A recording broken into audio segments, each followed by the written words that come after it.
Elizabeth has a new job at an unusual library, a lending library of objects, not books. In a secret room in the basement lies the Grimm collection. That's where the librarians lock away powerful items straight out of the Brothers Grimm fairy tales. 7-league boots, a table that produces a feast at the blink of an eye, Snow White's stepmother's sinister mirror that talks in riddles. When the magical objects start to disappear, Elizabeth embarks on a dangerous quest to catch the thief before she can be accused of a crime or captured by the thief. Poly Shulman has created a contemporary fantasy with a fascinating setting and premise, starring an ordinary girl whose after-school job is far from ordinary and leads to a world of excitement, romance, and magical intrigue.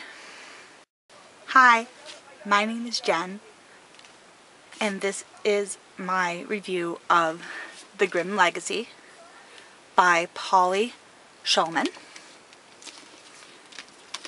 There are 325 pages in the U.S. hardcover edition. It is published by G.P. Putnam's Sons, a division of Penguin Young Readers Group. The cover, first off, the cover on this book is absolutely gorgeous. It is matte, shiny, and foil, all in one cover. There is a cauldron and a tree and magic swirling around the tree. And it says, "Borrow the magic if you dare." I gave this book 4 out of 5 stars. The overall plot was great. The concept of the book was good. The writing was darn near phenomenal. Why not 5 stars, you ask? One thing that irked me and ate away at me through the entire book was that I barely knew what Elizabeth looked like. She's the main character, and I barely knew what she looked like. And by the end of the book, all I know is that Elizabeth has glasses and hair long enough to put into a French braid. I don't even know what her hair color is or her eye color, whether... Oh, and she's not that tall. She's shorter than a basketball player, because one of the characters is a basketball player. So, I think the author purposely left her kind of a blank slate, not completely, so that you could identify with her more, which I've noticed some people seem to do on purpose. Bella. Yeah, it did remind me of Twilight, because a lot of things tend to remind me of Twilight, but in that respect, because you didn't really know much about what she looked like. Like in Twilight when Bella says, "My mom looks like me, but with shorter hair." That's great, Bella, but we don't know what you look like.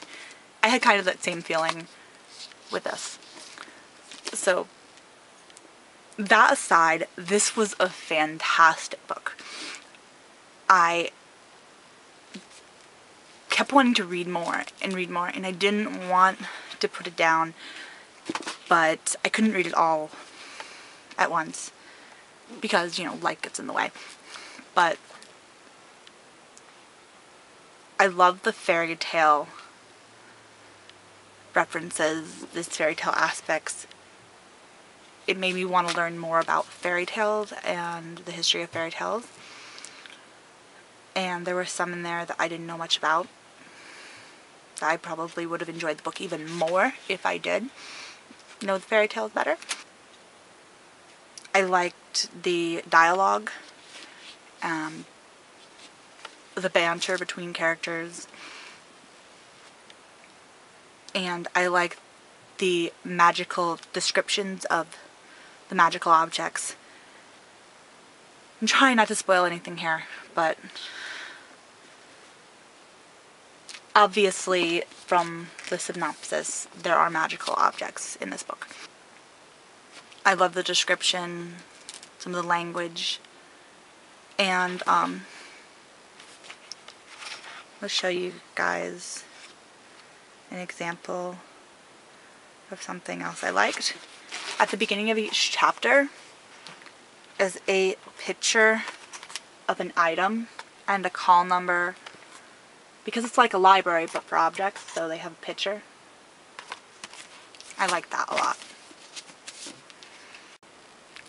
Thanks for watching my review of the Grimm Legacy by Poly Shulman, and see you next time.